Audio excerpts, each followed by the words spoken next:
guys. Beautify. Welcome, everyone. Welcome. I see the registrants coming in.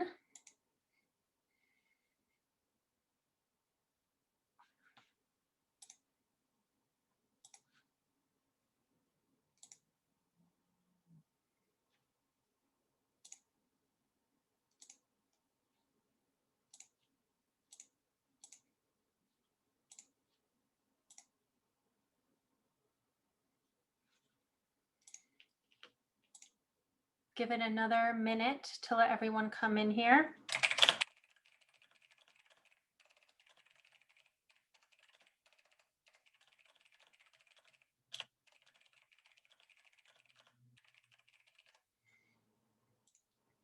Hello, everyone. Welcome. Welcome to the Accepted Student Program for the Smeal College of Business.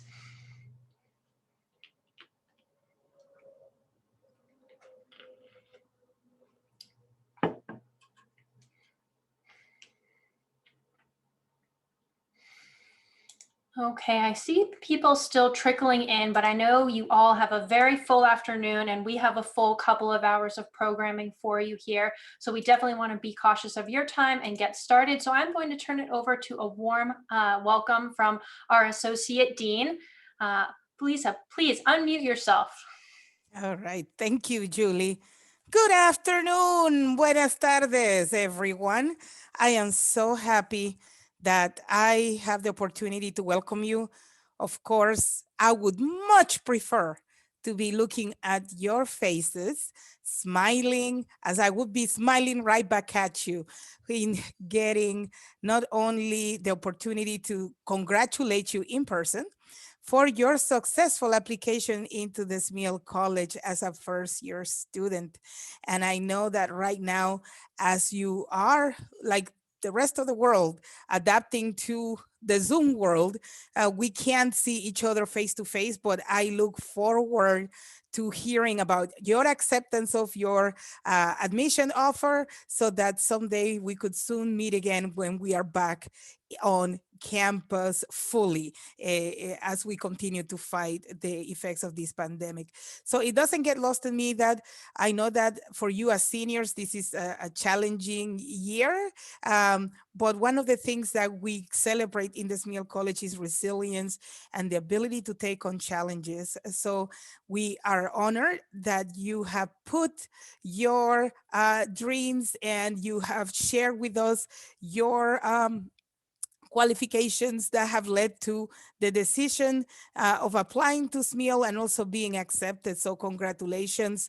And I just want to say that as you consider your options, because I'm confident that you are probably considering multiple options, as you should in making such an important decision, that you take this time today to really connect with our team who's here to answer your questions, that's here to present to you what we can offer in terms of a valuable and lifelong educational experience that will begin with your first year and never end as you become part of the Penn State and Smeal alumni. So I would like to let you know that myself, I'm a member of the faculty. And as you heard, my name is Felisa Preciado Higgins. I happen to also be part of the faculty in the Supply Chain and Information Systems Department. So I shout out to all the applicants who actually have an interest in supply chain. And to those who don't, that's all right. We have multiple majors to help you build the skills in the classroom and outside the classroom to pursue different fields. So again, we are a college where we value community, and our community is made out of our students, our faculty, and our staff. And we're all dedicated to supporting each other in providing you, the students, the most rewarding and transformative experience. And it happens, like I said before, not just inside the classroom, but outside as well. Our students are engaged. Our students are very competitive, as I imagine many of you are. So I think that is the perfect combination of, you know, the kind of environment where you want to thrive, but there is also the support around you to help you do it successfully. So as you participate in this virtual session, I hope that you enjoy the presentation. I hope you ask the questions that are on your mind. We want you to make this decision as a, you know, well-informed decision. So we're going to do our best to answer, and we're going to do our best to continue to connect with you in different ways. So please feel free to reach out to the resources that you're going to learn about during this meeting. So thank you for giving me the opportunity to sit in front of you. It is my pleasure. I can't see your face, but I really hope I get to see your face soon on campus. So welcome to Smeal, and congratulations in your admission into our college. Thank you, Felisa, very much. Okay, bye, Felisa. So let me do a quick screen share here for everyone.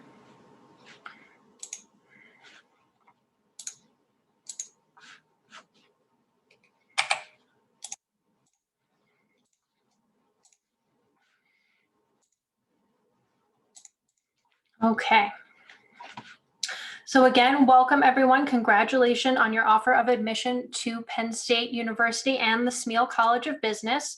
Our agenda for today is pretty straightforward. You heard from our Associate Dean for Undergraduate Education, Dr. Felisa Preciado Higgins. She's wonderful, and you could have her in a course if you come to Penn State. She teaches our SCM 301 class. We're going to have an academic information session next with Q&A. So we have a presentation prepared to show you. And during that presentation, you can feel free to ask questions in the Q&A, and then we have a few advisors on hand to help answer those questions during the presentation as well. So my name is Julie Cutler. I'm one of the academic advisors in the college. I'm joined here by Evan Smith, Olivia Lewis, and Maureen DeSorsi, who are other academic advisors within the College of Business. We have a very robust advising community. So again, we will be playing the video for the presentation, and you can feel free to submit a question in the Q&A throughout the presentation if something comes up. We think the presentation itself will answer a lot of the questions that you have, but if anything comes up, feel free to put that in the Q&A. We will then have a 5-minute break, and then we will have a student panel at 3:45. So this is another opportunity for you to ask questions from a wide variety of students that we have representing Smeal and Penn State University. So there's going to be lots of great things for you to be able to do. And then after our session concludes at 4:30, you'll be able to do more programming with admissions, including Nittany Lion Next Steps, and then a live campus tour after that. And I'll provide you the links that you would need at the end of our session for that as well. So with that shared, let me go over to our video.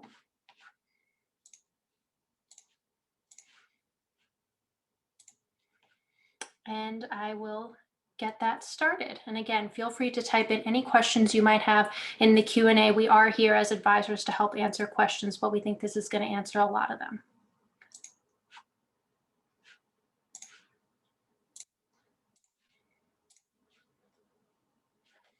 Welcome to the Smeal College of Business. My name is Evan Smith, Academic Advisor in the Smeal College of Business, Office of Undergraduate Education.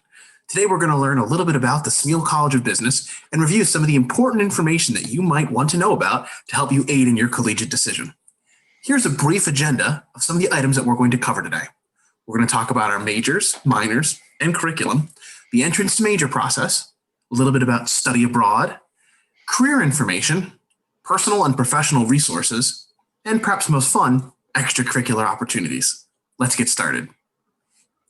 Here are the Smeal Majors that we currently offer in the College of Business. Now, many of these are probably pretty familiar to you: accounting, marketing, perhaps finance. Some of them may be unfamiliar. You may not have heard of them before. So let's dig a little bit deeper into some of them, just so we're all on the same page about what majors are offered here at the Penn State Smeal College of Business. Actuarial science, the second one down, is by far our highest mathematical major. All right, so if you got to really like math to want to be in this major, but you're going to be working with insurance companies and different jobs like that, assessing risk and calculating it. So using heavy statistics and different data analysis.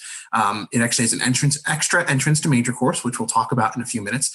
But that's a major that's definitely for people that really like math. So if you're interested in math, you think you're excellent at math, that might be a good path for you. The next one down is corporate innovation and entrepreneurship. This is our newest major.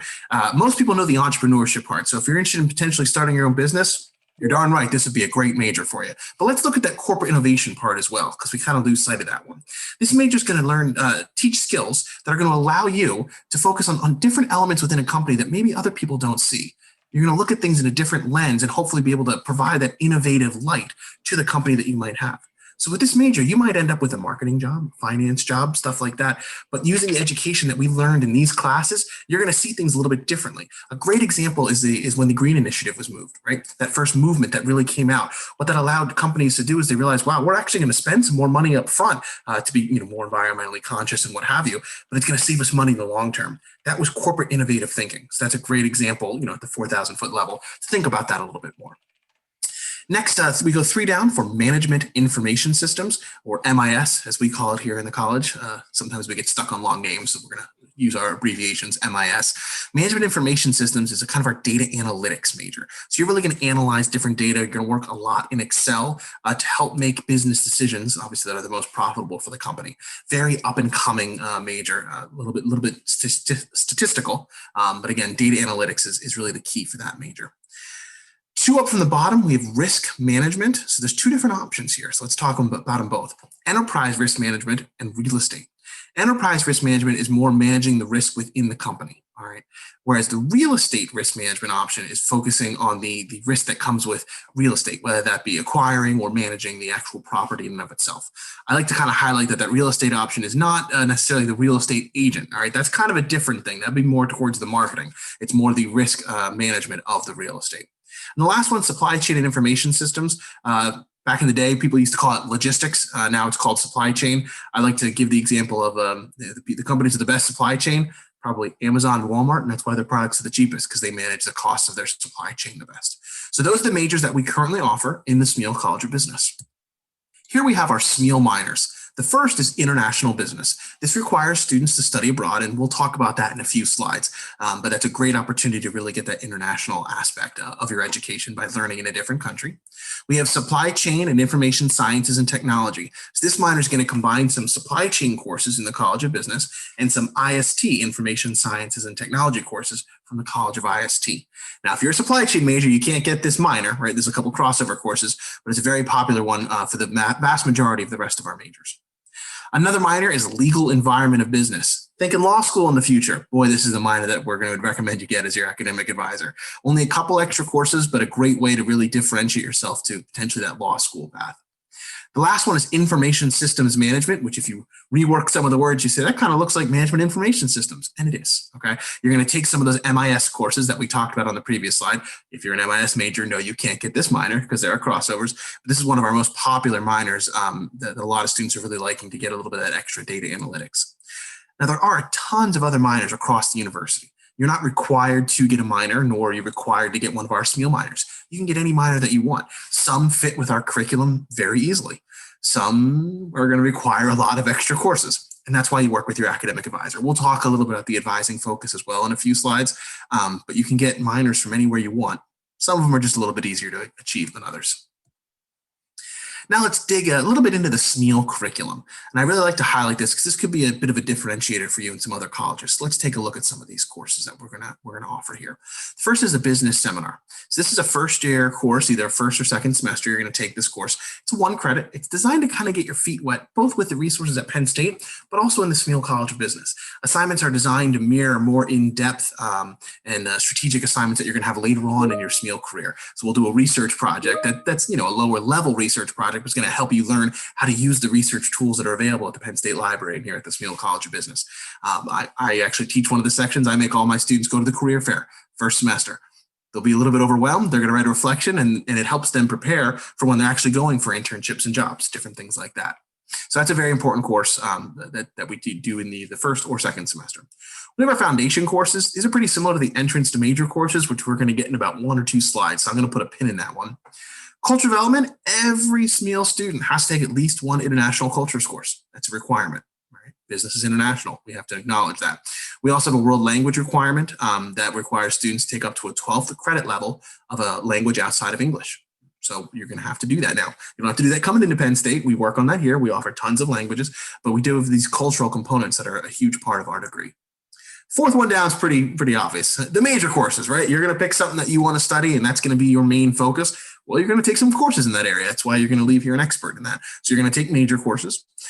The key here I like is this 5th one, these other business courses. So no matter what major you take here at Penn State, you're going to have courses in a lot of different business areas on top of your major courses. And I think that's a big difference potentially between Smeal and some other colleges. You're going to leave here a well-rounded business student with skills in a lot of different areas, as well as being an expert in that one area like your major. So no matter what your major is, you're going to take a course in management, marketing, accounting, finance, economics, statistics, sustainability, business law, and the last course, analyzing business and industry. This is our senior capstone course where all the majors come together and they actually simulate running a company.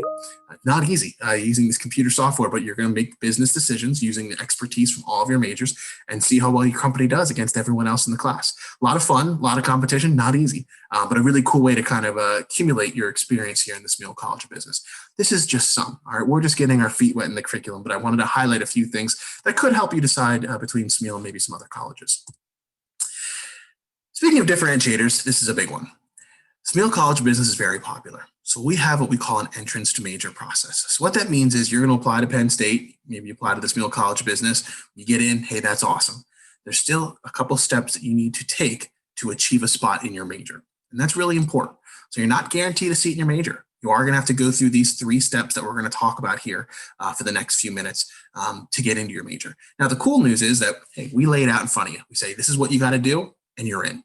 All right. And you know, you work with your advisor. We're going to learn these things in the first year seminar. You're going to learn about new student orientation. You're going to hear this information more than once. Let's put it that way. But if you do these 3 things, you're guaranteed a seat in your major. And I kind of like that. I'm a goal-oriented person. I want to know, hey, here's what I got to do. Let's go do it. So let's take a look at some of these, some of the bullet points here, and we're going to talk a little about them further. So I keep alluding to these 3 things, right? First one is completion of all entrance to major courses. We're going to talk about that. Attaining a minimum cumulative GPA for the major of interest.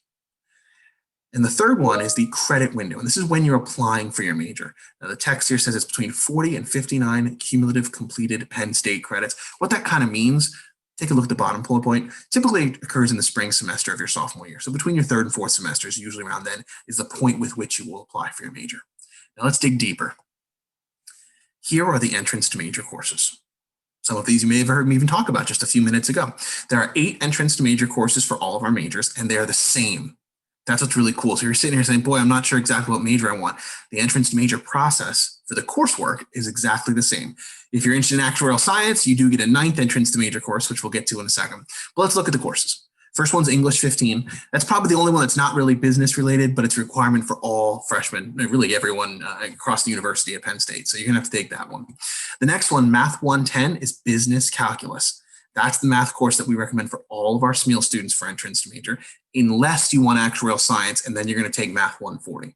I told you, if you like actuarial science, you're really going to have to like math. So there's a little bit of a difference. For all of our majors except actuarial science, you take Math 110. If you're interested in actuarial science, you take Math 140. Going down the list, we have microeconomics, which is an introductory course. Statistics, 2 different offerings, both the same, business statistics. Then we have management, accounting, finance, and marketing. Right, so those are the 8 entrance to major courses. You'll see at the bottom that if you want actuarial science, you get another math course. So you actually get 9 entrance to major courses. That's Math 141. Believe me, the fun doesn't stop there. You'll have a lot more math courses. But I like the way we break these down because I think it's important to note that what if you have AP credit? What if you have transfer credit? All right, let's talk about that. The top 4, English, math, economics, and statistics, can be transferred in. No problem. That's awesome. If you have a direct equivalent or credit from an AP exam, that'll count towards your entrance to major requirement here for Smeal. The bottom 4, however, management, accounting, marketing, and finance, must be taken at a Penn State campus. So please don't transfer them in from another institution, as you're gonna have to retake them here, all right? Getting in the weeds here, that's why you have an academic advisor like myself. We're here to help you with that, but I just want you to kind of think about that. Top 4 are transferable. The bottom 4 must be taken at a Penn State campus. These are the courses you gotta take to get in your major, all right? Again, you don't need to memorize them. That's why I have a job. But I want you to start thinking about, all right, this is what I'm going to do. These are the courses you have to take. Roughly, you'll probably take English, math, and econ your first semester, statistics and management your second semester, marketing and accounting your third semester, and finance your fourth, roughly. Here are the GPAs we need to get in our major, right? We've kind of talked about it. We knew it was coming. This is the cumulative GPA that you need. Now, you'll notice it's a little bit different for each major. Each major is a slightly different number. They range from a 3.1 to a 3.5. All right. 3.1 is management information systems, risk management, and corporate innovation and entrepreneurship. Finance is a 3.5, all right, that's our highest. The reason these are a little bit different is not because of difficulty level or because some majors easier or harder or better or worse, nothing like that. These numbers are solely derived from supply and demand. We only have so much faculty. All right, so right now, finance is one of the more popular majors. That's why its number's higher. All right, nothing else to read into it besides that. In fact, all of our majors are relatively similar level of difficulty. Let's talk about what GPAs are like at Penn State. So I know every high school is a little bit different. Let's uniform it here for Penn State. A 3.33 at Penn State is a B plus. So you get a B plus, you get a 3.33. You get an A minus, it's a 3.67. An A is a 4.0, a B is a 3.0, and you can probably figure out the rest from there. But we're not going to go below B's. Let's keep it between A and B. All right. If you give me a B plus average, that's a 3.33. You can get in any major except finance. A minus average, 3.67, can get any major in Smeal. Now, it doesn't mean you're going to get every course exactly a B plus or every course exactly an A minus, right? Obviously, it's a cumulative average of all the courses that you'll take here at Penn State. But that's kind of the way I like to think about it. Give me a B plus average, any major except finance. Give me an A minus average, you get any major in Smeal. I imagine B pluses and A minuses will be a little bit harder here in college than they were in high school, but that's okay. Right? You're accepted into Penn State, you're accepted in Smeal. There's a reason, right? We know you can achieve this. This is what you have to do. So we've done courses, right? We know the GPAs that we need. The last thing that we already talked about was the credit window, right? And that's when you apply. So that's it. Those are the three things that you need to enter your major. Not necessarily the most complex process, but important to know, important to understand there are things that I'm going to need to do to get into my major. And that's why we like to review that. Now that I just told you, it's going to be hard, right? We're going to have to work hard. Now let's have a little bit of fun and look at, this is a very typical fall freshman schedule for a Smeal student. What I like to point out for the students out there are, wow, I'm only taking one course on a Thursday. How cool is that? Now, again, this is just an example. This is what one sample schedule could look like. But you will notice, there's no way around it. You are spending significantly less time in the classroom than you did in high school, right? High school, you might be in the building from 8 to 3, 9 to 2, something like that, right? This is very different. You're only in the building when you have class. Now, as parents are quick to be shoving their kids if they're listening here, they're saying there's a reason for that. And of course there is. The work required outside of the classroom is substantially more than high school. So while there might only be one class on Thursday, you're going to be doing a lot of time, reading homework assignments, projects, studying for exams, etc. But it's a good practice for time balance and figuring out how things are going to work because you are in the classroom less, but the workload is still substantially more. I've alluded to this academic advising and focus and resources that we have here. So let's dig a little bit deeper into that. So the Undergraduate Education Office does house the Academic Advising Center. And I think what's really perhaps unique, but what I really like about what we do is we have a 4-year advising model. What does that mean? It means if you start in the Smeal College of Business, you're assigned an academic advisor. As long as you get in your major, you have that person all 4 years, all the way through until you graduate. And it's really nice because it allows us to actually, kind of learn with each other and figure out what each other's goals are and how we can help you, the student, achieve those goals in the time you have here at Penn State. So I really like that. I think it's a lot of fun. We get joke around and get to know each other a little bit, but we really get to create a relationship rather than, shipping you off if you get in your major or something like that. Now, obviously, if you are unable to meet the entrance major requirements, you'd be moving to a different major that would potentially result in a different academic advisor. But as long as you get in your major, you have the same advisor all 4 years. We like it, and we hope you guys like it too. Another cool thing about once you get into your major is you get a faculty mentor assigned to you. So this is someone who was going to be able to give you some additional information, maybe more centered around the career industry. A lot of our faculty have different experiences, right? They come, if they're a marketing professor, I guarantee they have a lot of marketing experience. So they might be able to help you with maybe questions about deciding about what track or focus you'd like to do professionally, maybe deciding between internships, things like that. Whereas the academic advisor's career advice is more academic based, the faculty mentor's advice is probably more career based. You'll also be assigned the last one, a Smeal student mentor. So a Smeal student mentor is a sophomore, junior, or senior in the Smeal College of Business. And this is another resource that you are going to have as an incoming freshman to ask questions to. Right? Maybe it's not academic or career based. Maybe it's, where can I get the best slice of pizza, or how late's the creamery open, different things like that. Right? So this is another resource that you have. And what we're trying to lay out to you is there's a lot of resources here. Yeah, academic advisor, faculty mentor, Smeal student mentor. The key though is that you need to take advantage of these things. As an academic advisor, I can't make you meet with me before you schedule your courses. I can't. I hope you do, right? But I don't know if you're going to class. I don't know those things. The onus is now on you. You're now going to be the responsible adult. What we like to kind of say in Smeal is that once you start here, you're the CEO of your academic career. Whoa, that's a little bit different than high school, right? But that's the way it's supposed to be. That's part of the process of the transition from high school to college. You're in charge. Now, as an advisor, I'm a consultant here to give you advice based on the experiences and different things that I've seen. And I hope you'll take the advice, right? But at the end of the day, you're the one who's scheduling the courses, right? So it's kind of fun, a little bit scary, a little bit more responsibility, but that's how it's supposed to work. And again, we have the resources for you to succeed as long as you're willing to take advantage of them. Speaking of resources, let's talk a little bit outside of advising and talk about some of the other resources that are here in the Smeal College of Business. We already talked about some of the faculty, and I'm telling you, we have some of the best. All right, lots of experience in the field that they're teaching. Some of them still even have, different companies and things that they're working with or working on. A lot of different experiences really provide a lot of enrichment to the classroom. So faculty are second to none. We have a beautiful building, a beautiful technology enhanced classrooms. All right. We have a supply chain lab that you'll see a couple bullet points down. We have a finance trading room. It's got the ticker stocks rolling across, the whole screen. It's pretty neat. We're very blessed to have an amazing opportunity to learn in technology enhanced areas. The Schreier Business Library is located in the Petit Paternal Library, no more than a half-mile walk from our building. Another opportunity to take advantage of different business resources. And the last one, I think this is something that we don't talk about quite as much. We have the biggest alumni network in the nation. All right, take advantage of that. Penn Staters love hiring Penn Staters. It's just true. It just is. So I think we lose track about different things that we're offering. That's one of the biggest ones. All right. I was blessed enough to go to Penn State. Now I get to work for them. I consider that an absolute blessing. So I think, really want you to take advantage of that. Use that networking. Penn State, that's something that's very prideful spot for a lot of different people. Let's use that, right? Network. So that vast alumni network, I think, is really important that we don't always talk about, especially when it comes to potentially securing internships or jobs. Smeal also encourages a global focus. We talked a little about the language requirement, international cultures course. Studying abroad, again, a great opportunity. About a third of our students do study abroad. Usually it's spring of your junior year, so you get a semester in your major before you head abroad. It's a great opportunity. We have an entire office within our undergraduate education suite for the Smeal Office of International Programs that you can meet with. They'll help you figure out what courses you're going to take. It's a lot of fun, the opportunity to really learn in another country. It's an experience you don't really get at any other point the rest of your life, even if you plan on traveling. To actually study in another country is a great opportunity. So we really do encourage that. If there are about 100 programs and locations that are international business minor approved, so if you go over there and take some courses in one of those approved programs, you can achieve the international business minor, which is a nice bump on your resume. So again, the global focus, I think, is really important. Many majors do have even an international course within their major coursework that you can choose to take as well.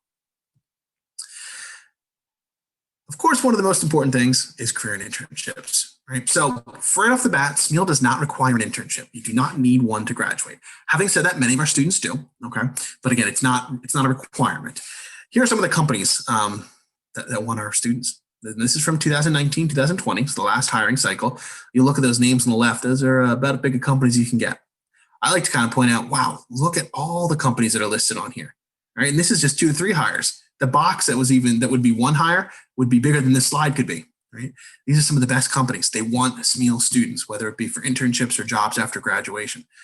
So this is something that I think this is some great data. Students, I don't know about you, but $64,000 in my pocket each year doesn't sound too bad as a starting salary. You'll see us as well. 91% of our students were placed within 3 months of graduation. And while it's not a requirement, over 90% of our students reported at least one internship. We do also spend a lot of time talking about the curricular side of things, and that's important. That's a huge component of why you're going to college.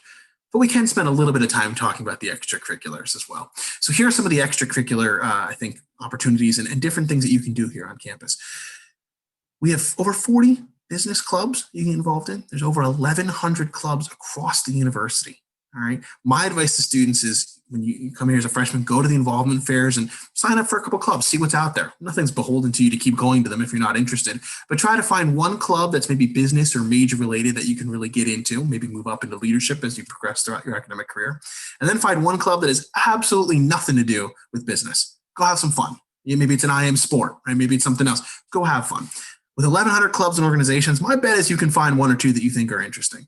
So that's something that we really like to try to emphasize. Again, you could be the smartest student in the world in the classroom, but you have to have some extracurriculars as well, just like you did in high school when you're applying to college. The similar process still holds here. We really do encourage you to get involved. Obviously, academics is your number one priority, but the extracurriculars are a great opportunity to really enhance your resume and bring out different things. Like I said, progress in leadership with these opportunities. Another one here at the bottom, competitions and undergraduate research opportunities. This is something that I think is not always taken advantage of as much as it should be. We'll have companies that will come in here and sponsor case studies.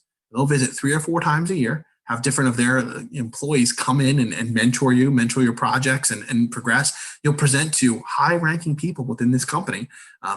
Potentially cash prizes could be involved, but more importantly, what a great networking opportunity and to work on real-life problems. So those research opportunities and competitions, again, we highly, highly encourage them. Another differentiator on your resume when you're looking for those internships or jobs. I like the quote here at the bottom, student organizations have allowed me to take part in the full experience of college life. And I think that's a really good way of wording it. It's really about that full experience. So we thank you for listening. I know we cover a lot of material, but I think it's really important that we help you make this decision as easy as possible. The Penn State Smeal College of Business has endless possibilities. It really does.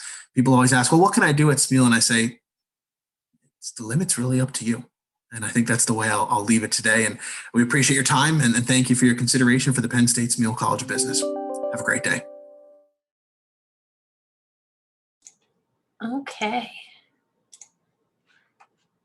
Thank you, everyone, for your attention and great questions throughout that component. If Maureen and Olivia want to join me and turn on their cameras, we can now take some more time. Hello, Maureen. Hello, Olivia. These are 2 other academic advisors within the College of Business here helping me on the sidelines and now with you two, with all of you guys. So we have a couple of minutes before our break. And I know there were a few questions that people wanted to answer live. So Evan, did you want to go first with the first question that you wanted to answer live about sports courses and sports business and sports marketing? We actually got that answer in the Q&A, so we're all squared away there. Perfect. Maureen, yep. There was one you wanted to answer live? To the students that are in Canada, you'll be an international student and you'll have an advisor also in our global programs office, and they will help you understand what the rules are about summer internships or semester long, if that's possible for the country that you're from. But you're right, you might need a visa or you might be subject to other rules depending on what sort of internship, whether it's paid, what time of year it is. There's a lot of variables, and that's why we have specialists in the global programs office. Great. So like I said, we have about 8 more minutes until we're going to have our little 5-minute break as we get set up for our panel discussion. So please feel free to continue to put more questions into the Q&A or the chat. And I guess while you do that, maybe, Maureen, do you want to just do a brief introduction of yourself? And then Olivia, you can say what you do within the college as well, since you're here. Yes, welcome to all the students. I love learning about what your goals are for yourselves and helping you get connected to different Penn State resources and opportunities to help accomplish those goals. I've been with this college since the year 2000, and much of it I have spent as an international programs advisor, helping students with their study abroad interests. And now I've returned back to academic advising so I can work with students in the whole 4 years they're here instead of just for the study abroad piece. But it's really work that I just love. Great. Hi, I'm Olivia Lewis, and I actually hold sort of a unique position. I am Director of Diversity Enhancement Programs, and each academic college on the University Park campus has a diversity office. Penn State does have a strong commitment to building a welcoming environment for students. And so what this means is that I work with students from a variety of different, maybe underrepresented or underserved groups from this stage, from recruitment through the decision process, through their 4 years, and getting them out the door. So if you have any specific questions about diversity or diversity related events, I'm happy to answer any of those. Great. Thank you. And I think some things I also wanted to highlight from the Q&A that people were asking during the presentation. A lot of it was about student aid, when their financial aid package will come in. Those are great questions for our student aid office. And at the Nittany Lion Next Steps, which occurs at 4:30 when the Smeal session concludes, I'm sure they're going to be giving you that information, or if not, then you'll have the opportunity to ask that as well. Another great question that someone submitted was, as long as you meet all of the entrance to major criteria, is there a chance you won't get into your major? No, as long as you fulfill all of the components that Evan mentioned in the presentation regarding GPA, credits, and entrance to major courses, you will earn a spot in your major. So those were all really good questions that I wanted to make sure everybody was aware of. So are there other questions, things about anything that we could help you with in the few minutes before our panelists take over?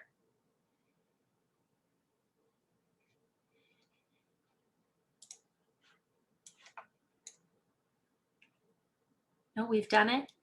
We've answered all the questions. I guess I'd like to say, if they point their cursor to the bottom of the screen or possibly the top of the screen, depending on what you're using, you can find the Q&A in the chat, in case you're unfamiliar with those controls. Answer Olympia's question live too. Sure. Olympia, do credits from AP courses correspond to certain grade for entrance courses? So anytime you have a transfer credit, whether it's from AP or a dual enrollment type of course, you don't get a grade at Penn State. You just get something that's called a TR on your transcript, stands for transfer. So instead of an A, a B, etc., you just get credit for it, which again is that TR, but you don't get a grade that would affect your GPA in any variety. So it's a great thing to have the AP credit. It doesn't move or up or down your GPA. You just get credit for it. That's how those would work.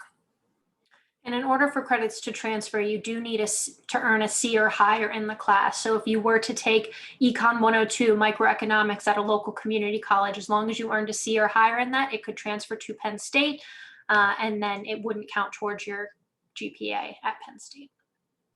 And isn't there a page on the admissions site that shows the score you need in the AP exams in order to get the? Yes, I can put that in the chat or in the Q&A. Levi, that's kind of your question that you asked in the Q&A. Each AP exam is a different score that you need for credit. Julie's going to put the site in the chat that's going to explain exactly that. So every AP exam will show the score that you need to get what credit at Penn State.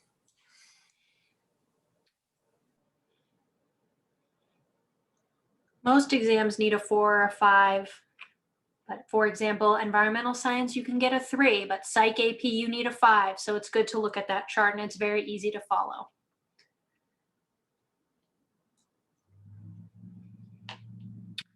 So the school partners with a local community college. Yes, you can potentially get transfer credit from dual enrollment. I'm going to put in the Q&A and the chat our transfer credit tool website. That is how you would check to see if, say, a corresponding course at the community college, how it would come into Penn State. Julie, Elizabeth asked a question about merit-based scholarships versus need-based scholarships for Smeal. And if you'd like, I can. Go ahead, Olivia. So yes, Smeal does offer both merit-based and need-based. We do only have a limited number of scholarships to give out each year, and incoming students do not need to complete an application. All students are considered. However, for the need-based specifically, and for the majority of the merit-based, a FAFSA, the financial aid, the free application for financial student aid is required. So that does need to be on file in order for students to be considered for need-based and the majority of the merit-based scholarships.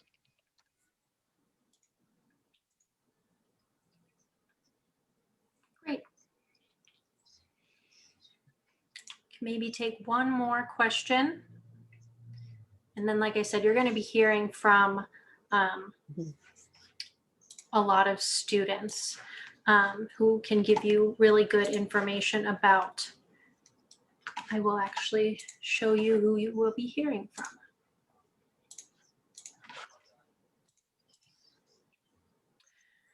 So you will be hearing from our student panel in just a couple of minutes here. So we have a Smeal student mentor, a Schreier Honors Scholar, a Sapphire Leadership Academic Program representative, and a student who's also representing our diversity enhancement programs. So with that, I will let everyone have a quick 5-minute break as we get our panel set up. And then we will welcome you back here at 3:45 to start the panel discussion, where you will be able to ask current students any of your other burning questions. So I'm going to mute myself and turn off the camera, and then we will be rejoining you here in just a couple of minutes.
Okay, I am back. So we do have all of our student panelists here. So if all of you, Nicolette, Jessica, Corey, Vivian, all want to unmute yourselves and turn on your cameras, we will get started with the portion of the student panel presentation and the Q&A. Hello, everyone. All right, so at the top of my list here in the order of where the pictures came up is Jessica. So Jessica, do you want to start us off by introducing yourself, talking about your academics and your role within diversity enhancement programs that you're representing today? Yeah, sure. So I'm Jessica Trotter. I am a senior studying accounting. I'm in the MAC program, so I will be here for an extra year. I am a general body member of the Multicultural Women's Forum, as well as National Association of Black Accountants, which are both organizations within diversity enhancement programs. Yeah. Great. All right, next I see Nicolette. So would you like to introduce yourself? Sure. Hi, everyone. My name is Nicolette Nybrow, and I'm a senior majoring in actuarial science and minoring in statistics. at Penn State so far. I'm a part of a professional business fraternity, Alpha Kappa Psi. I was also on the executive board of the Actuarial Science Club for 2 years now, and I'm still a member of the club.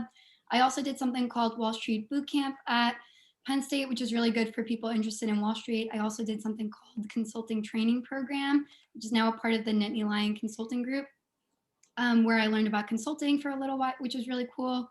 I was also a Showtime mentor, which is a honors orientation mentor for the Honors College. So I did that for 2 years, which was awesome. And then I was also a part of a Dancer Relations Thon Committee. Great, thank you. So Vivian, do you want to introduce yourself, talk about any majors, minors, experiences that you had, and then also maybe talk just a little bit right now about the Sapphire Leadership Academic Program? Yeah, of course. Hi, everyone. My name is Vivian Ward. I'm a junior finance major. I'm minoring in Spanish and entrepreneurship. Within Smeal, I'm currently the overall for the Sapphire Leadership Academic Program that I can touch on in just a second. I'm involved in the Nittany Lion Fund, as well as a Thon committee and organization on campus. So I'm happy to answer any questions about those things. Speaking really quickly to the Sapphire program. So what the Sapphire Leadership Academic Program is, it's a 4-year program within Smeal that you apply to at the end of your senior year in high school. It's kind of a fun mix between a leadership program and an academic honors college in a sense. So we do have some Sapphire specific courses that are much smaller groups, and then like a GPA requirement, but there's also a lot of events focused within leadership development, professional development, and community service. So we operate on those 3 pillars. We offer companies that come in to do Sapphire specific recruiting. We have leadership events where we throw people up on a ropes course and you kind of get to put those leadership skills to the test. And then we do community both within Sapphire, sort of as cohort bonding, and then outwards, so involved with Thon and other organizations in the community. So that's a quick rundown of kind of the 3 Sapphire, or the 3 pillars of Sapphire, and then the academic portion, but I'm happy to go into that further into the panel. Great, and I do also want to add that Sapphire, as Vivian said, you need to start that as a first-year student. There's no other entrance points. For Schreyer, you can be a Schreyer Honors Scholar from day 1 as a first-year student, but there also is a Schreyer Gateway program that you can enter into junior year. So again, Sapphire, you have to start with as a freshman, but Schreyer, you could have 2 points of entry. With that, I will let Corey introduce himself. He is twofold. He is a Schreyer Honors Scholar and a Smeal Student Mentor, but he is representing the mentors today. So Corey, why don't you introduce yourself and talk about that mentoring program that you're a part of? Yeah, for sure. Hi, everyone. I am a senior finance major with minors in supply chain and information systems technology, as well as information systems management. Some other extracurriculars that I'm involved in. I was on a Thon committee as well for special events, and also a Thon organization, Springfield. Like Julie said, I'm also in Schreyer, like Nikki. We were actually in the same Showtime group coming in. And as far as Smeal Student Mentors, so I've been involved since sophomore year. So I was, and I was also a team leader my junior year. So basically what Smeal Student Mentors does for first year students is we hold events to help both their professional development as well as just getting used to campus. So basically we're just, so each incoming Smeal student will get paired with a mentor and they'll be there whether you have questions about classes, or just life on campus. And then we also hold events such as resume reviews, scheduling tips, basically just there for you whenever you need help during your first year. Great. Thank you. So we already had some questions come in, so I'm going to facilitate a little bit by doling these out where I think that each student can handle it. So Molly asked Nicolette, what are some advantages of the Schreyer Honors College that you wouldn't have gotten if you were an honors student? So Nicolette and then Corey, you could both answer that one since you both are a part of that program. Sure. So some advantages of the Honors College, I would say, especially as a Smeal student, were the smaller class sizes and the honors housing option. So I was in the honors housing for the first 2 years of college, and that's when a lot of the entrance to major classes are for business students. And for Schreier, all of those entrance to major classes were really small. So instead of being in like a finance lecture of like a lot of people, like 300 people, it was only a class of like 20 people. So living with all the people who are also in Schreier and having those classes with them was really helpful. So whenever we had to do group projects and stuff, it was always really easy to just meet right in the honors housing and then be able to like walk to class together if it was in the business building. And it was just a really close-knit group of people. Me and Corey were in a lot of classes together and did a lot of group projects together. He also lived in the honors housing, so it was really nice being really close with everyone. I would also say the Showtime orientation, which is like it's usually the first week before classes start, that all the Schreier kids like go up early. And usually I think it's a little different this year because my sister's also, she was just a freshman in Schreier and it was all online, which is a little different. But what they normally do if it wasn't on Zoom is they have a whole week before where it's just like a bunch of orientation and stuff, getting to know the other Schreier students. And I think that was really helpful going in because I felt like I knew a lot more than people who weren't in Schreier starting out as a freshman. So we had lots of connections to older Schreier students that I could ask questions to. And we had our own like not career fair, like a involvement fair. So we got to know all the different clubs that we could be a part of.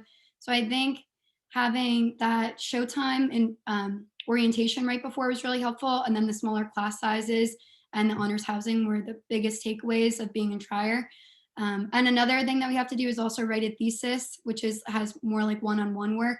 So right now I'm working like really closely to one of my professors with my thesis. So it's kind of nice to have that close connection with faculty. So yeah, that's what I would say about it. Yeah, I don't know if I can add much more to what Nikki said. She covered a lot of the bases there.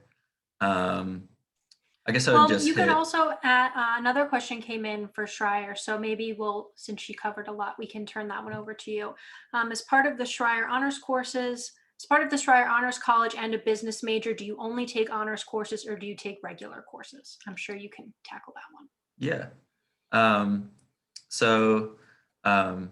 Most of the business students, your business classes themselves, especially the entrance to major courses, it's recommended to take the honors version of those classes, just because, like Nikki said, you get a smaller class size, so it's easier to communicate with your professors, and you do need the required amount of credits.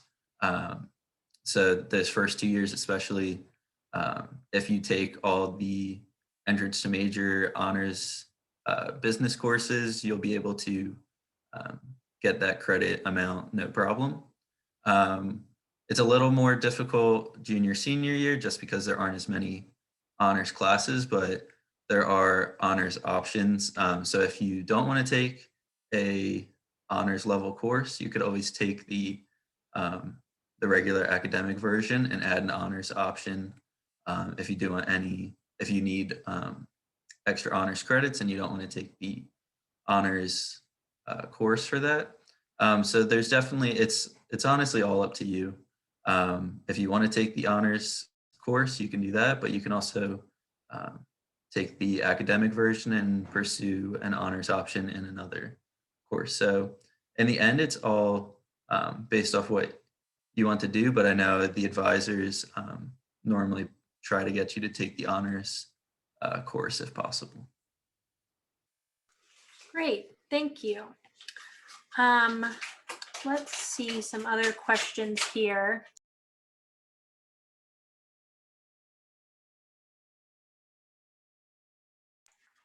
Okay, so here's one that I think we could start with Jessica and then maybe do a quick answer from everyone. What would be the best advice you would give to an incoming freshman? So if you could go back in time, what is one thing you wish you would have known? The best advice that I would give to an incoming freshman would definitely be reaching out to my classmates. So I wasn't in the honors college, so I was in with all those big classes.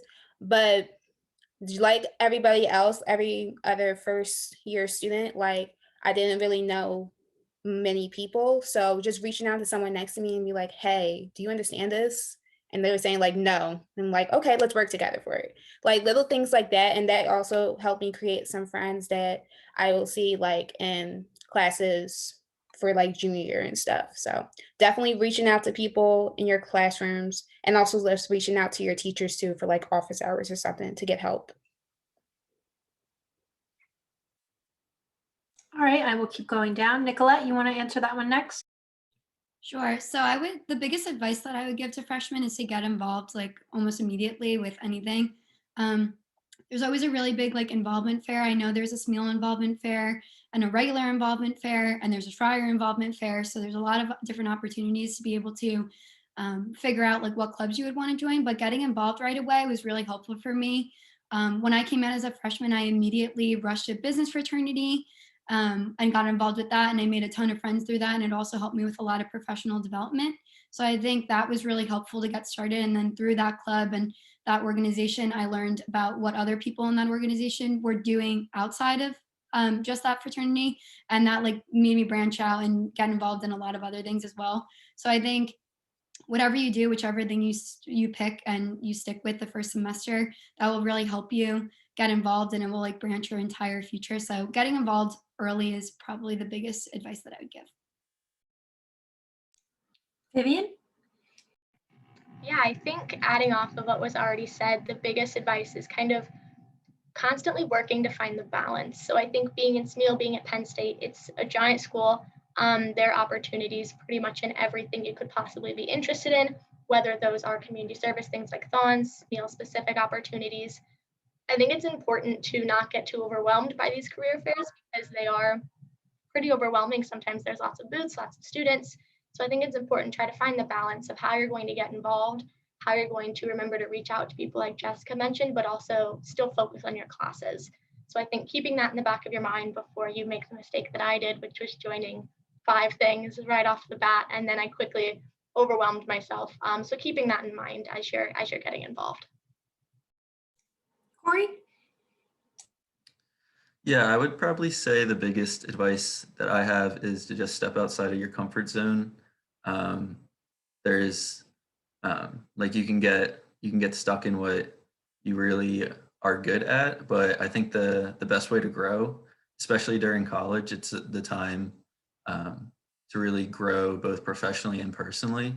And I think the best way to do that is to do things that you aren't as comfortable with. So taking that challenging class, joining a club that you might not necessarily think that you'd be super interested, but give it a chance and see what happens. I definitely think that it's sort of good to step outside of what you're good at and take on some new experiences in college. Great, and we have a few more questions coming into the chat, but I want to tackle the one that came in first. So Jessica, do you maybe want to talk a little about what ways students can get involved in promoting diversity in Smeal and throughout Penn State?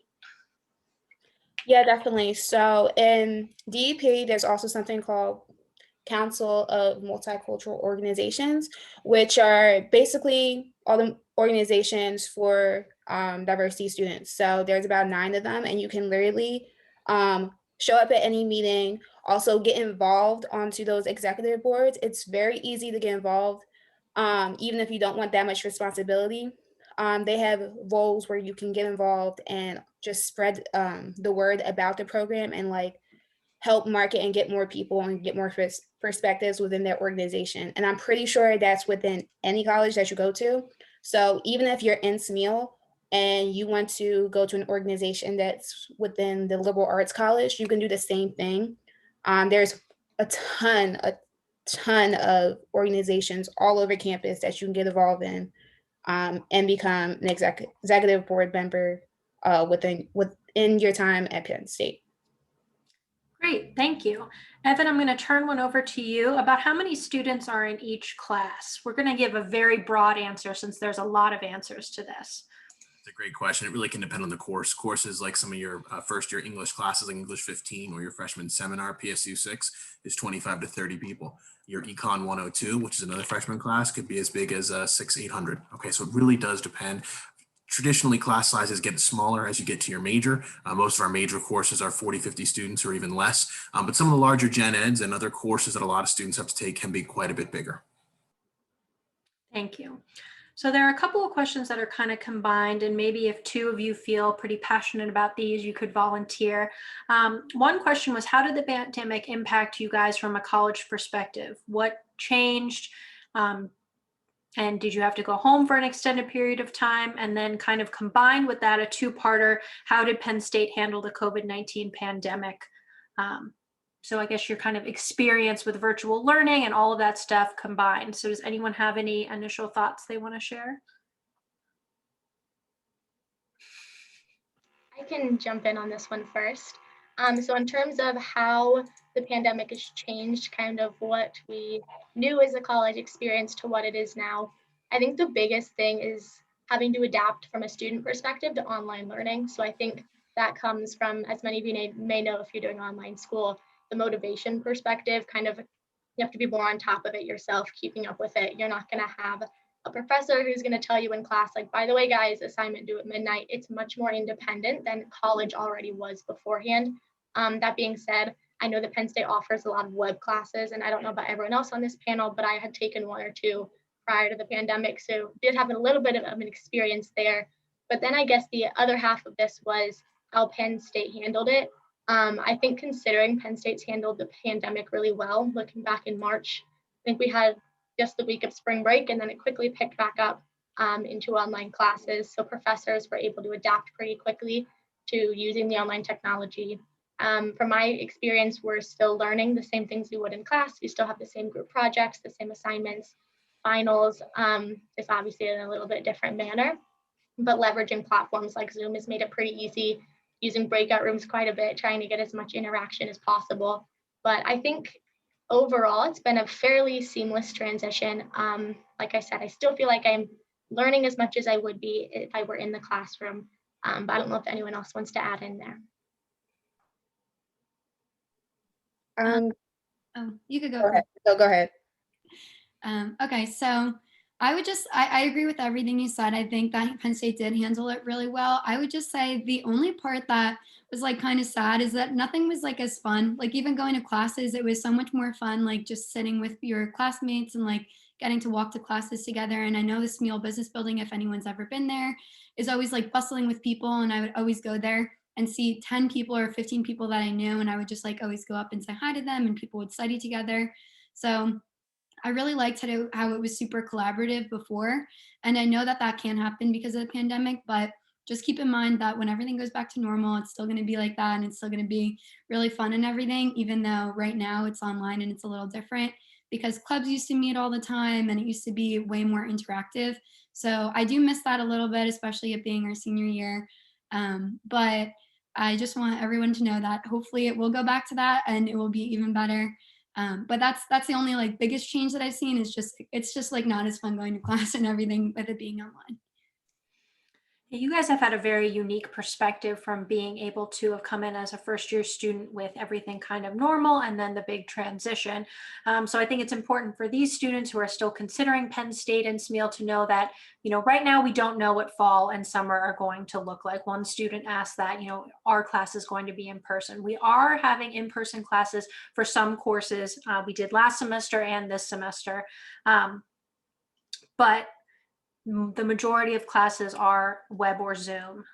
Web classes are fully online asynchronous, and Zoom classes have a specific time where you attend the lectures. And we don't really know how the future is going to look at this point, but even if the first semester is a little bit different, you still have 7 more semesters after that to really get your feet wet on campus. And even then, during the virtual environment, we are still having class meetings. You can still meet with your academic advisor.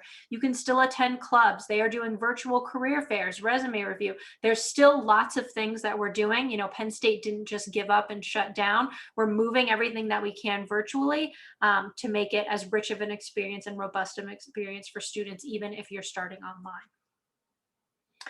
online. So does being in the Honors College make it difficult to have time for other clubs? Corey, do you want to start us off and then we can go over to Nicolette after that? Yeah, sure thing.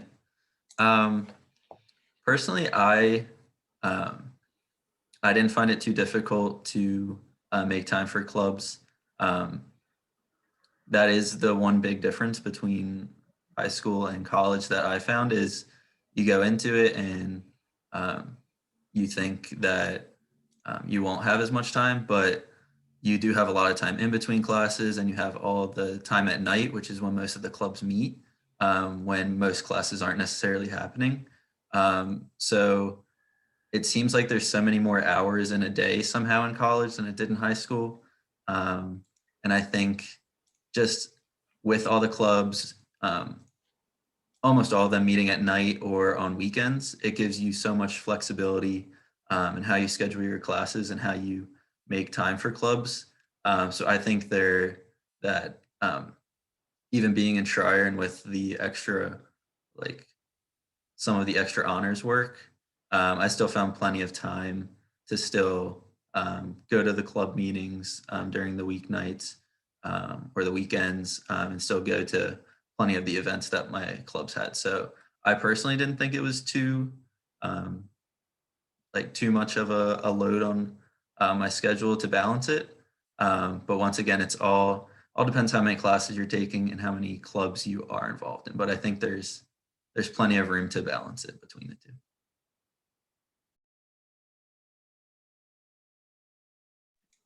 I could answer really quick. I agree. I don't think that any of the honors classes affected my ability to join any clubs. It's the same basically as taking a normal class, just like the coursework might be like a little bit more. But other than that, I don't think it affected my ability to join clubs, and I definitely got really involved still. And Jessica, you had wanted to comment on COVID situation and maybe changes to academics or Penn State's response. So sorry that I skipped you over there, but let's circle back to what you think about that. Thank you. Basically, I was just going to say, reiterating what Vivian had said about the motivation.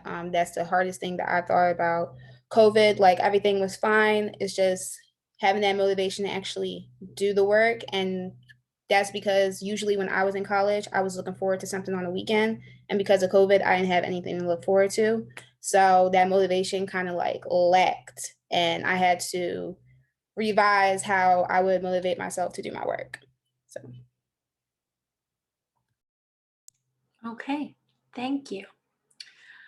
So for those of you who are involved in clubs and organizations, either last semester or this semester, did clubs that couldn't go virtual still meet? And they gave you an example of sports clubs, but I would imagine that any club that couldn't meet on campus, which probably is most of them, made some effort to meet virtually. But if anyone is involved in something and has some experience with that, feel free to take over and share.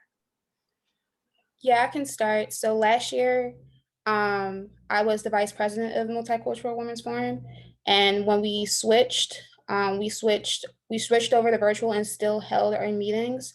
The only thing is we had a signature event that we just canceled due to the pandemic, so that didn't work. But even today, the new executive board has been meeting at least once every month, I think twice a month.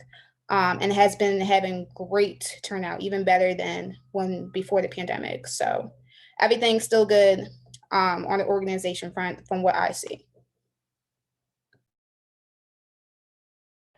Yeah, I think building off of that, pretty much every organization I'm in has had a similar reaction.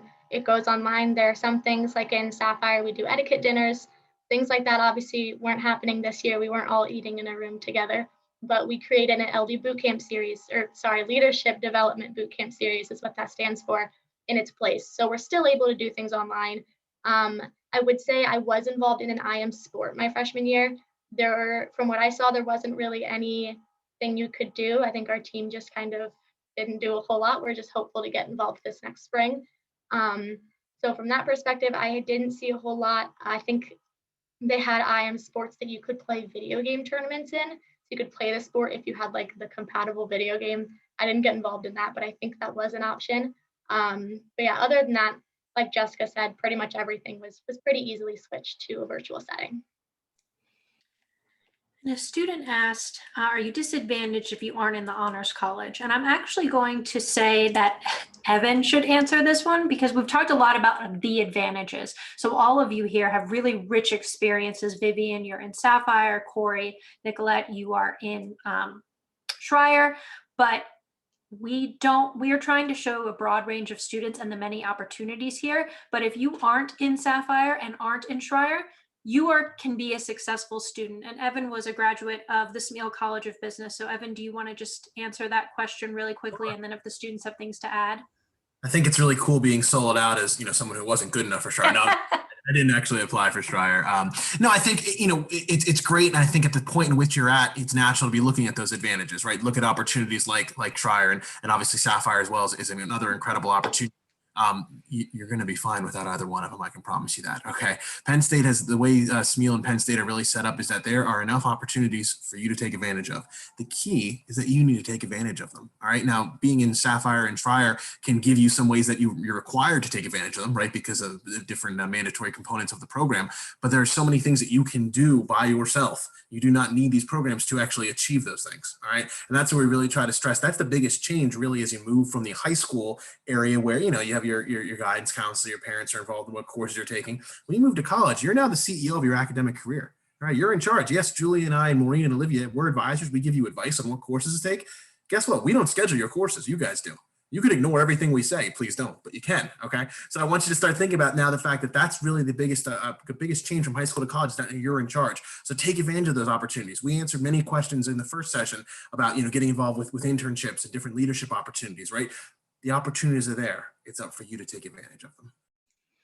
Jessica, why don't you comment a little bit, because you were neither Sapphire nor Schreier, but now you are in our Masters of Accounting program and obviously very successful there. So take over and let us know about your experience. Yeah, so I'm just going to brag a little bit. The Masters of Accounting program was very hard to get into, and I got into it. So just let me brag a little bit. But other than that, I have been successful. I will be doing an internship next semester with PricewaterhouseCoopers, which is a big accounting firm. I got involved with case studies through just talking with my advisor. I was on the executive board last year.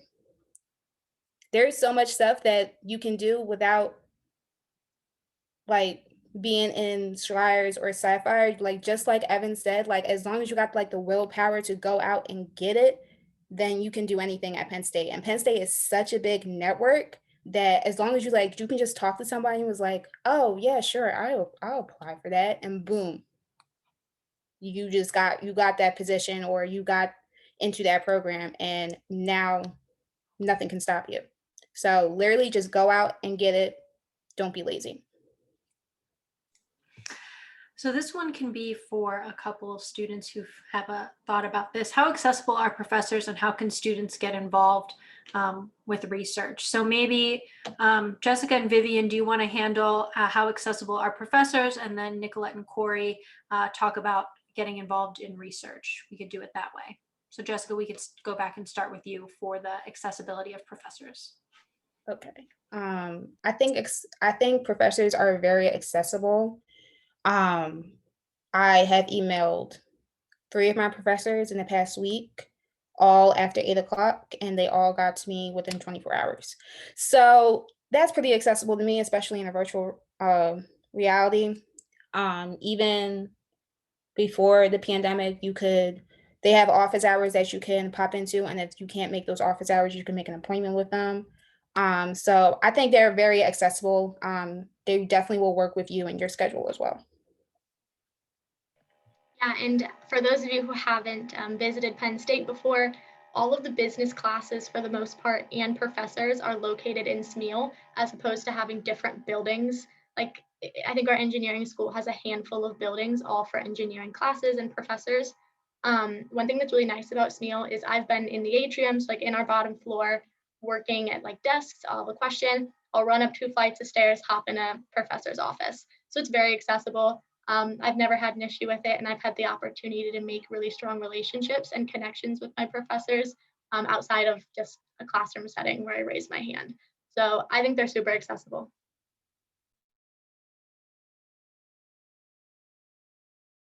Oh, sorry. Corey, Nicolette, you want to talk a little bit about research? Yeah, I can go.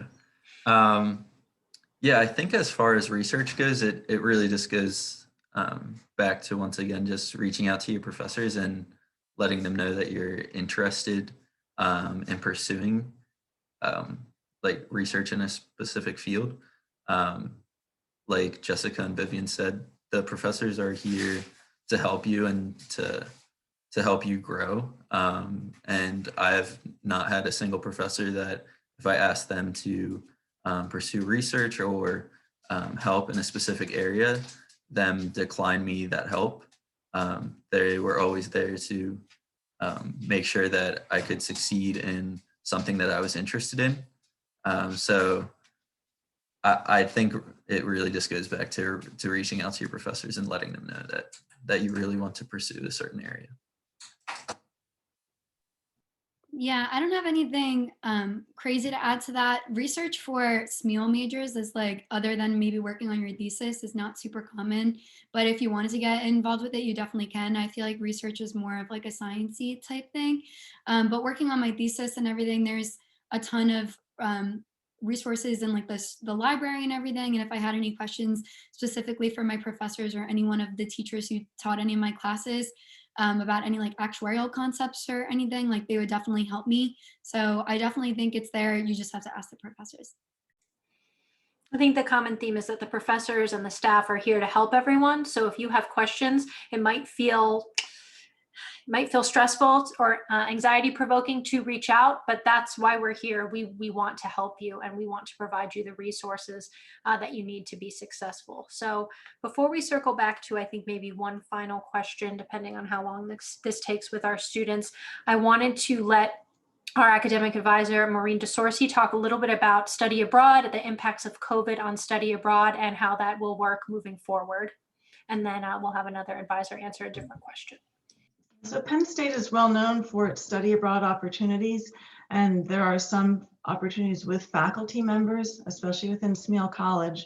We have programs that run in the summertime, 3-week Maymesters, and also 6-week summer programs, often with some field trips to companies or study tour included as part of it. Or the most popular option still is spring of junior year abroad, and that would be about 15 credits. In the summer, you might earn 3 to 6 credits typically. Although there's a great Spanish program in Ronda, Spain, that's 9 credits of Spanish if you're interested in a Spanish minor. So there's a lot of different ways to put it together. Many of the programs are taught in English, except perhaps for a language class for the country that you're in. If you want to be with a Smeal faculty member in the summertime, often you can study something that augments the major that you've chosen. Maybe you're learning about supply chain and you go to a marble quarry and you follow that marble all the way to Washington, DC, where it built the Washington Monument. Or they went to Patagonia as one of the supply chain visits. We've had marketing offered in Florence. We had a really interesting program all set to go in Brno, the Czech Republic, which is the tech hub in that country. And that was canceled last summer, but we're still hoping in the future to have that partnership go forward. And it would be 1 class with a Smeal professor and 1 class from a local professor, who was actually someone who taught at Penn State University Park in the past. So there's a lot of inbreeding and study abroad. But we have programs worldwide. If you want to study a different language, we probably have a program in that country. And so I encourage you to meet with the Smeal Office of International Programs advisors. They really want to help you explore your opportunities. So while study abroad may not be happening now, we had spring and fall and spring 21 programs canceled. For these new incoming students, the opportunity will probably, hopefully, fingers crossed, be there for you to participate in a program, because I think Evan mentioned the most common time to study abroad is spring of junior year. So you definitely have some time with that. Second most common is summer after first or second year. So Olivia wanted to speak a little bit about our START committee. Olivia, do you want to talk about what that is and ways to get involved? Sure. So Jessica was mentioning, getting involved in different ways to promote diversity, and the START conference is one great example. So it is a student-run diversity conference, one day, where it's a student committee that gets together. They work directly with companies. Companies come in and they provide either breakout sessions that talk about what their, what does diversity look like at their workplace, or, what initiatives do they have, or maybe keynote speaker. So that is one way that students can get involved to promote diversity and, showcase some leadership. Now, around that START conference is Diversity Week. And I believe it was the Multicultural Women's Forum, signature event, the big hat brunch that was actually canceled. And so that typically is the kickoff to Diversity Week. And so all of our diversity student organizations get together and, provide programming, one or two a day that week, leading up to the START conference, which is typically on a Thursday. Now, the other thing I wanted to mention is that, while the diversity enhancement program Scholars isn't as prescriptive as, say, Sapphire, it still is very much a leadership program for students from diverse backgrounds. I teach a very specific first-year seminar course for that. We have certain expectations for our students, and we have a lot of resources to help students persist with, monthly meetings and, bi-monthly check-ins and things like that. So there are lots of ways to not be in Sapphire and Schreier and still be an absolute student leader and promote diversity all in one. Thanks. Thank you. Wow, we've gotten through a lot today. You guys have shared such rich experiences and I really appreciate that. So no more questions have come in, but we will give it a couple more minutes. But I do want to maybe close out this afternoon with a final word from all of you guys. This question was asked earlier, and I thought it was a great question to kind of close out the afternoon with. What made you choose PSU? What was the driving force that had you coming to Penn State and making sure that it was the right place for you? Maybe it was alumni in the family, maybe it was the sense of community on campus. Tell me what it was. We'll go in reverse order. Corey, let's put you on the spot and start with you, and then we'll go around there. Yeah, so I actually made my decision to go to Penn State fairly late. I made it in late March. And my last two colleges were actually Ohio State and Penn State. So very, very different. I'm surprised. I didn't get more from it being a Penn State student now, but definitely a little rivalry there. But the big difference is when I actually visited both campuses, and really just like walking around Penn State, you could see like how much the students like enjoyed like walking to classes even, and seeing like everyone just seem so happy walking around, and there's just like such a sense of pride almost walking around campus was really something that stood out for me that I didn't get when I visited some other colleges. So that was definitely the big thing. And then just looking at like after college, all the connections that you have as a Penn State student. Like there have been occasions where I've reached out to companies and they see you're at Penn State and they have someone at that company from Penn State. And it's just such an easy way to network. Being a Penn State student, that it's such an advantage coming out of college and trying to find an internship, find a job, go to grad school, whatever you want to do after Penn State and after these 4 years. Just being a Penn State student gives you a great advantage. So that's the other big reason why I chose to come to Penn State. Vivian? Yeah, so I think I kind of have two big reasons here. One was very similar to what Corey said. I visited the campus in around March. I didn't make my decision until May, so I was also a pretty late decider. But when I visited the campus, one thing that stood out to me when I was like apart from visiting other schools was everyone at Penn State wears Penn State clothing like crazy. And to me, when I was walking around and touring, it really kind of stood out to where what Corey said, there's almost a lot of pride. We take a lot of pride in our sports teams, in our strong network, and honestly, just like how big we are, the opportunities. I also come from a big sports family, so that was a really exciting thing for me. But the other big reason is pretty quickly after I toured, I found out I was accepted into Sapphire, which is in like middle of April, I believe, which I thought was a really great opportunity. I didn't know a ton about the program. I'm from St. Louis, so I quite frankly didn't know anything about Penn State. So to me, this was an awesome opportunity to kind of have a close knit group of students. I believe Evan answered earlier, but there's only about 50 students per class. So for me, this was a great way to have a really close knit of like-minded students and get to make that network. Turns out I live with 4 other Sapphires now, so it worked out pretty well for me. But I absolutely love Penn State. I think all of us here could probably go on for quite a while, but those were my 2 biggest reasons. Perfect. Nicolette? Sure. So I also decided on Penn State really, really late. I think it was like the day before the deadline. I was between Lehigh and Penn State, which are like super different schools. But I didn't really know what I wanted to do. I applied to Penn State and Lehigh as a finance major because I thought I wanted to do that, but I was really interested in like numbers. So looking into actuarial science programs. So I actually went to a Smeal and Schreier accepted students day, like all the way at the end of April. And I was able to talk to one of the professors in actuarial science, and he basically convinced me to try it out. He was like, even if it's really, really hard, and if you really like numbers, if you're finance, like it won't be like super mathy as much as like you would think. So he was like, try it out. So since the program, I looked into the actuarial science program and was really, really good at Penn State. They barely even have one at Lehigh and a lot of other colleges. I think it's one of the biggest in the United States. So looking into that, that was one like key decision that made me come to Penn State. And now I have been an actuarial science major and I love it. So I'm really happy I decided that.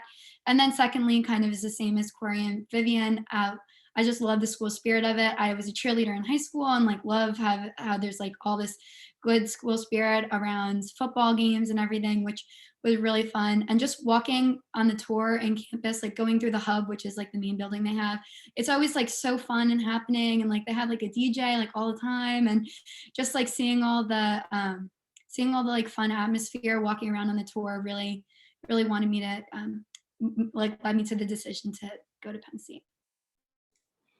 Jessica, close us out.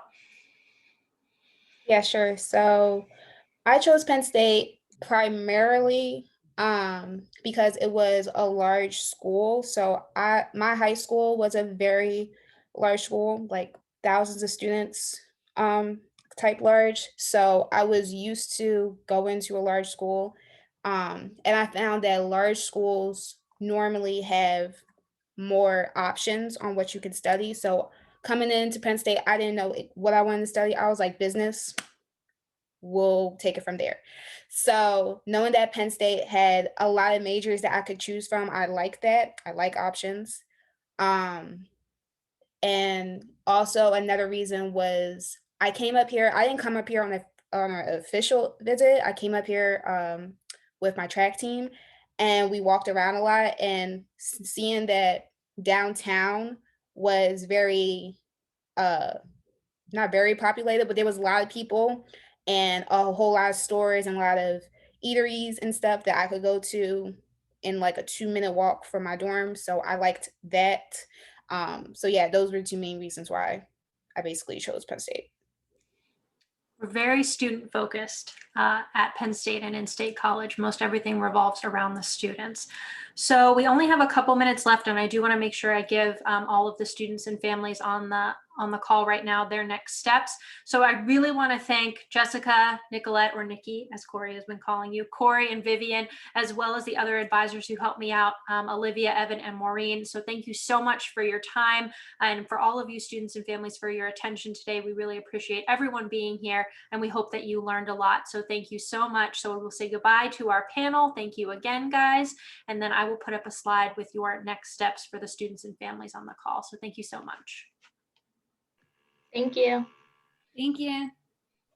Thank you. Thank you, everyone. Look forward to seeing you on campus. Okay. So again, thank you everyone for attending. The next steps here are your Nittany Lion next steps. I will also put this link in the chat for everyone where you can speak to undergraduate admissions, hear from them, hear from student aid and ask questions, as well as our new student orientation office. And then a lot of our students mentioned the campus tour and the campus feeling as being one of the reasons why they liked Penn State. So while you can't physically be here, there is a live campus tour happening at 5:30 this afternoon where you can ask questions to your live tour guide. So that will be a really great way for you to at least see campus and kind of understand what we're all about, and again, ask questions. And then don't forget, undergraduate admissions has a lot of other opportunities throughout the spring semester, additional accepted student programs. But again, you guys have, this is our first accepted student program of the fall or the spring. So you guys did a great job by getting your application in early and getting accepted early. But we will have many events throughout the semester, from housing, financial aid, student panels, and more. So I will put those links in the chat if you want more information. And I think with that, I will give you the link in the chat for the next steps. And that starts in 1 minute. So we will close out the session for today. Again, thank you so much to our panelists, the advisors who helped me out, and welcome to Penn State and Smeal. And we really hope that we'll see all of you guys here in the fall. Take care.